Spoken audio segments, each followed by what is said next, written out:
Well, John, you would have watched the Sheffield United game back again. Anything else to take? No, not really. I think very, very similar thoughts to what I had after the game. Really well contested football match, I thought, between two sides that went at it with a lot of intensity and a lot of ambition. Didn't really create a huge amount, I think, either side, which I think is good for us in terms of restricting Sheffield United. I think it's the first time that they haven't scored in the league this year. But from our point of view, we do need to try and create a bit more and put the ball in the back of the net. So really pleased with large aspects of the performance, and we need to improve again going into the game on Wednesday. What are you looking to take from that one into a big game at Stoke on Wednesday? I think the defensive solidity, but it wasn't just the Sheffield United game that pleased me. I thought the Burnley game last weekend as well. I thought we were excellent defensively, held our shape really well, and conceded from a couple of chances that, in all honesty, Sheffield United probably had better chances than Burnley did on the day. So really happy with that. I think we've improved in that area. We look a lot more solid, pressing really well, and it's going to be a difficult one for us to go and do the same again on Wednesday night. But we're looking to do it. It's Monday today. What details have gone in on the training ground, and what work has gone in to improve on those small details, and what work will go in before you travel up to Stoke? We've just done the post-match from the weekend today, and we haven't done a huge amount of work on the training pitch because the physical side of it. We'll move on to Stoke tomorrow, and then we'll look at our tactical plan once we've named the team. So that's the way we'll try and work it in these tight weeks where there's that turnaround, and we'll have a bit of time before we travel up tomorrow. What are you expecting from Stoke?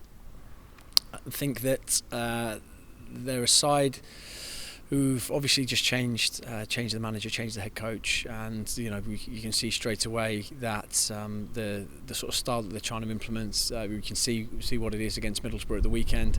Very, very distinct, and I think that the coach has come in and it isn't having to build on foundations that are already there. I thought that Stephen Schumacher did a fantastic job towards the back end of last year of stabilising the football club, and certainly in terms of some of the results they've had this year, they had some positive results under him, and with the change of coach, I thought it's certainly been able to build on what Stephen has previously done, and I think even though the first two games have ended in losses, they were really competitive against Hull on that Friday night. We managed to watch that game, and Middlesbrough were a really good side, and I thought they were competitive against Middlesbrough as well. So really ball dominant side. They want to get the ball down, they want to play very, very distinct shape, so it's going to be a tough test. What's the feeling like around the training ground? I'm assuming there's a sense of optimism sort of after a couple of really good performances that they can go to Stoke on Wednesday and make a real good show of it. Yeah, I think that the line that we're sort of being very, very consistent with, because I think it rings true, is positivity around the place because of the performances. I think the last performances have been really good. The last three performances have been really good, but also that sense of realism because we still haven't got that win on the board yet. And it was a step in the right direction at the weekend with a clean sheet and a point. Having gone away to Burnley and not taking a point, where we really should have done, and then actually backing up the performance at the weekend, coming away with something. We need to progress on that, so we need to get better. We need to make sure that we go into these two games in the next 4 days and really attack them. Kind of shocked to see, obviously pulled out of the warm-up the other day. What's the latest on him, and what's the latest on the other injured lads as well?